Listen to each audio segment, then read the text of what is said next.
uwo turondera ni Yesu Kristo. Haleluya. Tunezezwa n'ijambo yatubariye ko azogaruka kudutora. Haleluya. Nico kiduha kubandanya twizeye, twicisha bugufi nk'uko umukozi w'Imana ahejeje kubitubarira, kuko muwicisha bugufi wazoshirwa hejuru, wari kuwishira hejuru wazomanuka hasi. Haleluya. Kandi ijambo rituremesha sirindi nuko tuzi kuba dusizeho muri ubu bugingo turimo, muri ibi bintu turimo by'ukwemera Imana yagiye adusezeraniye ko azogaruka kudutora. Haleluya. Haleluya. None bene data, munkundire ndabakire muri iri jambo nanje, muri aya majambo dukura mu ikete rya kabiri yanditswe na Petero. Ikete rya kabiri yanditswe na Petero, were ku gihimba ca mbere, munkundire ndabakire muri aya majambo. Umukristo ko tuzi yuko twasezeraniwe kuzoza gutorwa n'uwadupfiriye yatuguze amaraso yiwe. Mbega none icyo kwerekana ko turi aba Kristo, ko dukwirikira Kristo, n'ingeso izihe twogenderamo?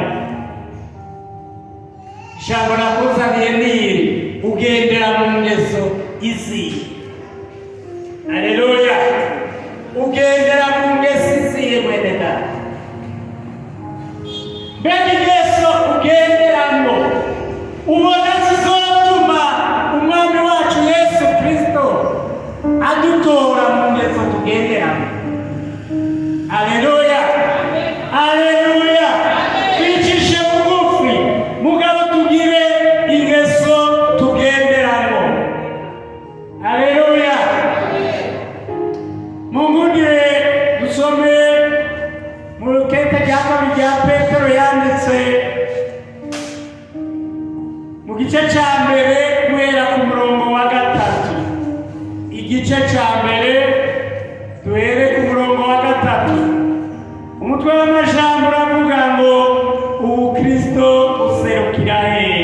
Dusabe sekreteri w'ishengero adusomere ubukristo buserukira hehe. Haleluya. Amen. Amen. Uravuga ngo ubukristo buserukira mu ngeso, kuko ubushobozi bw'ubumana bwayo bwaduhaye iby'ubugingo no kubaha Imana byose tubiheshwa no kumenya neza uwaduhamagarishije ubwiza bwiwe n'ingeso nziwe nziza. Ibyo byatumye aduha ibyo yasezeranye by'akaburarugero bihambaye cyane kugira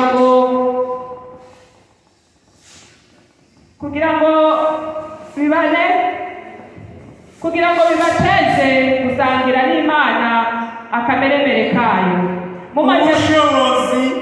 Ubushobozi bw'ubumana buduhesha gusangira n'iyo Mana. Haleluya. Si kubera ibyiza dukora, ariko n'ubushobozi bw'Imana. Haleluya. Mumaze gucika muva mu ibohero ryazanywe mu isi no kwifuza, mbere kubw'iyo nyanduruko nyene ubwanyu mushiruke umwete wose, ukwizera kwanyu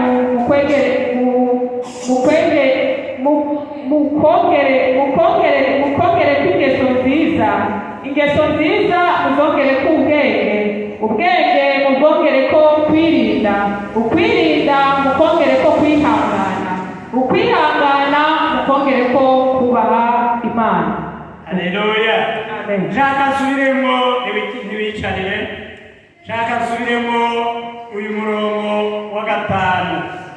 Usubire ku murongo wa 5 abafise bibiliya ingeso ubukristo buserukira mu ngeso.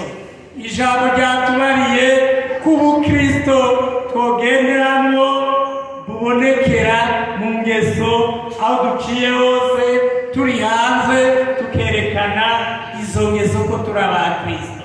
Umurongo rero wa 5 uratubarira ngo mbere kubwira nyanduruko nyene y'umwana ubwanyu nimugire umwete rwose, ngo tugire umwete rwose. Yego me twamaze kumva ko twicisha bugufi, ariko ngo tugire umwete rwose ubwacu, tugire umwete rwose.